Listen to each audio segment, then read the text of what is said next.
자, 다음 사건도 한번 볼 텐데요. 요새 많이 얘기 나오죠. 먹방 유튜버 찌양 얘기입니다. 속보가 계속 전해지고 있어서 저희가 한번 전해드리도록 하겠습니다. 이건 변호사님, 일단은 이 찌양, 유튜버 찌양, 이 과거 피해 사실을 폭로하지 않는 조건으로 이 협박해서 돈을 뜯어냈다는 의혹을 받고 있는 이 유튜버 구제혁, 요새 네. 구제혁 많이들 아마 들으실 것 같은데 이 구제혁을 검찰이 압수수색을 했다고요? 그렇습니다. 지난 15일 이 구제혁에 대해서 고발장이 접수가 됐죠. 그러자 하루 지난 16일 갑자기 유튜버 구제혁이 스스로 서울중앙지검에 자진 출석. 자진 출석. 소환 요구를 받지 않았는데 자진 출석을 해서 본인 입장문을 기자들 앞에서 이야기하기도 예. 했죠. 그런데 어제입니다. 18일 이 수원지방검찰청에서 현재 이 사건을 들여다보고 있는데요. 이 수원지법에서 발부받은 압수수색 영장을 어제 수원지검 수사관들이 집행을 했습니다. 집행했다. 유튜버의 구제혁 씨의 주거지 등을 압수수색해서 관련 자료를 확보한 것으로 알려졌는데요. 수사의 흐름 굉장히 빠릅니다. 15일 고발장 접수됐고요. 서울중앙지검에서 수원지방검찰청으로 이송이 됐습니다. 그리고 18일 어제 영장이 집행됐다는 건 적어도 17일엔 영장이 청구됐다는 것인데 거의 하루 이틀 사이에 이렇게 주거지 압수수색까지 나간다라는 것은 검찰이 굉장히 강한 의지를 보이고 있다는 거고요. 예. 아마 이 자료에 대해서 분석이 끝나는 대로 유튜버 피의자 구제혁에 대한 소환 조사가 이루어지지 않을까 생각이 듭니다. 예. 굉장히 국민들이 좀 많이 관심을 갖고 있기 때문에 검찰이 굉장히 이례적으로 속도를 내고 있지 않나 싶기도 한데 어쨌든 유튜버 구제혁은요. 찌양을 협박하지 않았다 이렇게 주장하고 있는데 찌양 같은 경우에는 입장이 많이 다릅니다. 그리고 어제 다시 한번 자신의 입장을 밝혔습니다. 목소리 듣고 오시죠. 저는 찌양님에게 공갈 협박을 한 사실이 없습니다. 당시에 구재영님이 협박을 하기 위해서 보낸 일부 공개 영상이었어요. 설정을 조금만 바꾸면은 바로 모두가 볼 수 있는 영상이 될 수 있었는데 충격적인 점을 받았어요.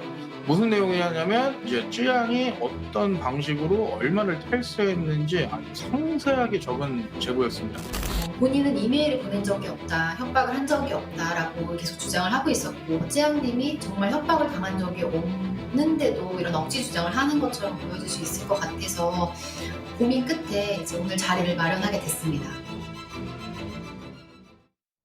네, 이 유튜버 구제혁은 공갈 협박한 적이 없는데 이 찌양 측은 뭐 이렇게 얘기한 겁니다. 돈도 이 찌양 측에서 먼저 폭로 막아달라고 준 거다. 근데 찌양 측은 이제 구제혁의 이 협박 영상을 증거로 공개를 했습니다. 이국 교수님, 네. 뭐가 맞다고 저희가 판단해야 됩니까?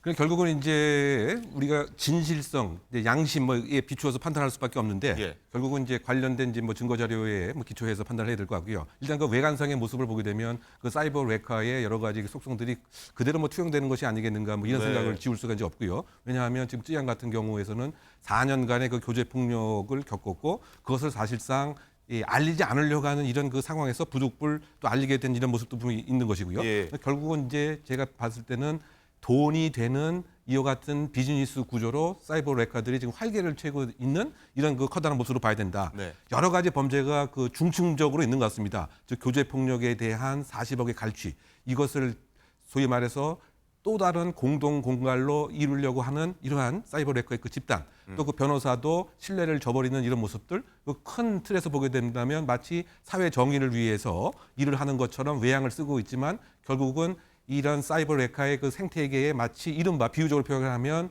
먹잇감을 찾아 쫓는 하이에나 같은 이런 모습으로 지금 진화 발전된 것이 아닌가. 예. 이런 측면에서 이건 사회 전체의 사회적 자본, 사회적 신뢰를 갉아먹는 엄청난 저는 범죄라고 보입니다. 그래서 발본색원해서 이른바 이런 여성 또는 사회적 약자가 아픔으로 이른바 그 먹잇감의 소재가 되는 수익 구조의 단초가 되는 이러한 것은 반드시 없어져야 되지 않나 강조하고 싶습니다. 라고 의견을 주셨습니다. 자, 그리고 유튜버 이 구제혁과 찌양의 입장이 또 다른 부분이 있습니다. 그 목소리도 듣고 오겠습니다.